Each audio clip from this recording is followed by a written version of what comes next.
যাও তোমরা প্রথম রাত্রের জন্য তৈরি হয়ে নাও। আমরা তৈরি। ভাগ্য তোমাদের সবাইকে সঙ্গ দিক। ছেলেরা নাকি মেয়েরা, দেখা যাক কে জেতে। ওরা আমাদের কিছুতেই হারাতে পারবে না, তারা 5 জন পুরুষ নয়। তোমাদের কি মনে হয় ওরা কি এটা করছে? সত্যি অদ্ভুত। আমার মনে হয় ওরা হাল ছেড়ে দেবে। আমরা সার্ভাইভ করতে যাচ্ছি না, আমরা আমাদের উন্নতি যতক্ষণ না করব। খিদে পাই ততক্ষণই ভালো। হ্যাঁ, আমরা ভালোই করব। আমরা স্ট্রবেরি পেয়েছি। এখানে যেগুলো দেখতে পাচ্ছি সেগুলো আমাদের ফুড লিস্টে আছে। আমি চোখের সামনে শেল্টারটা দেখতে পাচ্ছি। ওইদিকে এটা আমাদের শেল্টার। সবাইকে এখানে স্বাগত ভাইরা। এবং অন্যদিকে কয়েক মাইল দূরে মেয়েরা তাদের ক্যাম্প সেট আপ করার জায়গা খুঁজে পেল। এখানে জলটা দেখে ভালো মনে হচ্ছে না, তাই আশা করছি আমাদের পেছনের দিকে যেতে হবে আর ভালো জল খুঁজতে হবে। এটা বেশ ভালো। হ্যাঁ, এটা আমাদের স্পট হতে পারে, বুঝলে? এই চ্যালেঞ্জটা আমার শুট করা সব থেকে নিষ্ঠুর হয়ে যদি উঠবে। এখন বেরিয়ে যাই আমার খুব আফসোস হবে। এটা খুবই কঠিন হতে চলেছে। আমার মনে হলো কিছু যেন এখান দিয়ে গেল ভাই। আমরা এখানে একা নই, এটা মনে রাখবে। দেখা যাক আমাদের কাছে কি আছে। ফল, গ্রানোলা। সসেজ। সমস্ত মাংস তুমিই পেয়েছো। আমি প্রত্যেককে একটা করে জলের বোতল আর কিছু প্রয়োজনীয় জিনিসও দিয়েছিলাম। এ তো অনেক খাবার। দেখতে হবে যে এগুলো আমরা কতদিন চালাতে পারবো। টেনশন, তোমরা কি আমাকে শুনতে পাচ্ছ? হ্যাঁ, আমরা ভালোই শুনতে পাচ্ছি। হ্যাঁ, আমরা শুনতে পাচ্ছি। আমি শুধু তোমাদেরকে জানাতে চাই যে এই চ্যালেঞ্জটা কিভাবে এগোবে। চ্যালেঞ্জটাকে ইন্টারেস্টিং করতে যদি কোনো একজন এই চ্যালেঞ্জটাকে ছেড়ে দেয়, তবুও সে তার ভাগের অর্থ জিততেই পারে। শুধু এটাই দেখার যে কোন দলের খেলোয়াড় শেষ অবধি টিকে থাকতে পারে।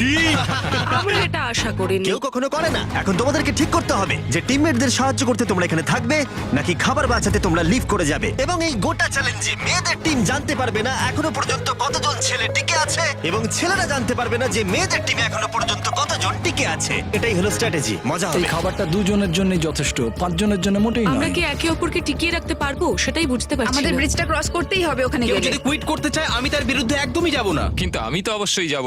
হ্যাঁ, হ্যাঁ, একদম একদম। হ্যাঁ, প্রথম উইকের পরে মনে হচ্ছে এটা একটা স্ট্র্যাটেজি। আমাদেরকেও স্ট্র্যাটেজি করতে হবে। ভাই আমরা কিন্তু একই টিমে, আমরা এখানেই আমাদের থাকবো। করতেই হবে। মেয়েরা জিতবে আর ছেলেরা হারবে।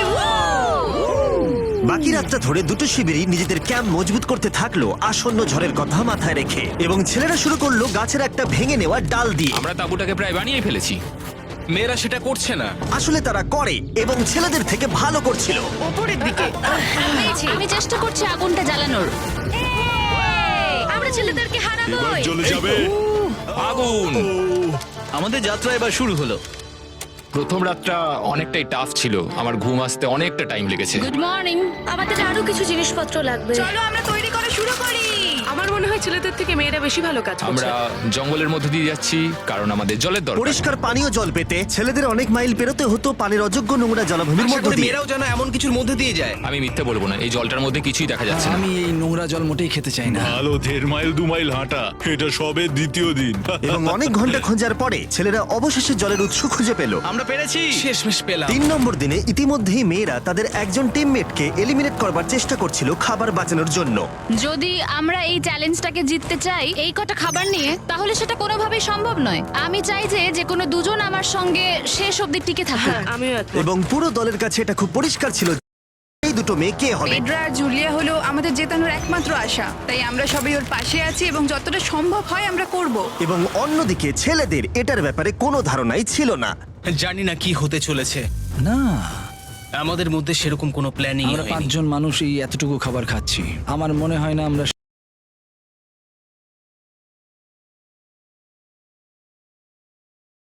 লাগতো আমি যদি হ্যাঁ বলতাম, কিন্তু আমি না বলছি। কি?